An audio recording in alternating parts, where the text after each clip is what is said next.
بسم اللہ الرحمن الرحیم۔ کل رات آپ کو یاد ہوگا بلکہ مغرب کے وقت یہاں پہ بنی گالہ میں کثیر تعداد میں پولیس آئی اور بات کیا ہو رہی کہ عمران خان کی وارنٹ گرفتاری جاری ہو رہی ہے۔ وارنٹ گرفتاری کی خبر ٹی وی پہ کچھ دیر بعد آئی، لیکن اس سے پہلے بنی گالہ میں کثیر تعداد میں پولیس والے یہاں پہ آئے، عمران خان چوک میں جمع ہو گئے اور یہاں پہ جو ان کی سرگرمیاں تھی وہ بھی آپ نے اپنے ٹی وی چینلز کے اوپر دیکھی ہے۔ اصل میں ایشو کیا ہے اور عمران خان سے تکلیف کیا ہے؟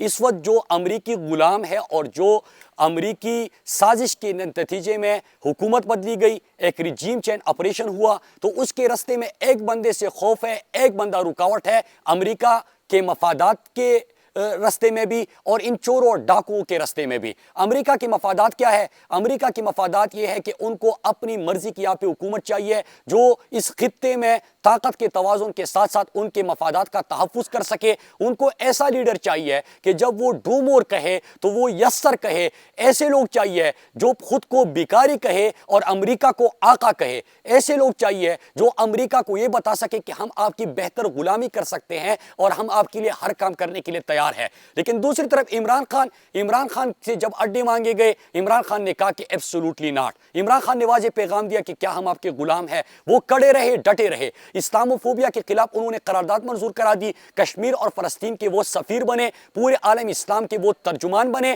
اور پوری دنیا میں پاکستان کا حقیقی جو بیانیہ ہے وہ دنیا تک پہنچایا۔ پھر اس کے ساتھ ساتھ ناموس رسالت صلی اللہ علیہ وآلہ وسلم سے جس انداز سے وہ انہوں نے مقدمہ لڑا، جس انداز سے اربا مسلمانوں کے جذبات عمران خان نے پہنچائے، تو بڑی بڑی طاقتوں کو جو اسلام دشمن عناصر ہے ان کو عمران خان سے خوف تھا، لہٰذا عمران خان کو رستے سے ہٹانا تھا۔ اور یہاں پہ جو چور ڈاکو جو علاکار بنے، جو ان کے بیکاری ہے، جو ان کے غلام ہیں، انہوں نے کیا کہا؟ انہوں نے کہا کہ ہم آپ خدمت کے لیے تیار ہیں، لیکن ان کو کیسز معاف کرانے تھے۔ 1100 ارب کی جو انہوں نے پاکستانی قوم کو لوٹا تھا اس کو معاف کرانا تھا، لہٰذا اس کے لیے ریجیم چینج آپریشن کا حصہ بنے اور یہ خرم دستگیر نے بھی کہا تھا۔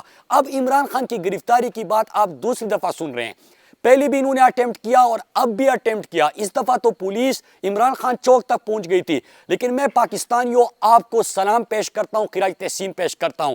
آپ نے دونوں دفعہ ان کا حربہ ناکام بنا دیا۔ آپ نے واضح طور پہ بتا دیا کہ عمران خان پاکستان کی امید ہے، عمران خان پاکستانیوں کی ریڈ لائن ہے، عمران خان ہی پاکستان کا ترجمان ہے، عمران خان ہی پاکستانیوں کا مقدمہ لڑ رہا ہے، لہٰذا ہم آپ کو یہ حرکتیں نہیں کرنے دیں گے۔ عمران خان ان کی طرح چور اور ڈاکو نہیں ہے، لہٰذا آپ کڑے رہے اور آپ کی وجہ سے ان کا پلان جو ہے وہ ناکام رہا۔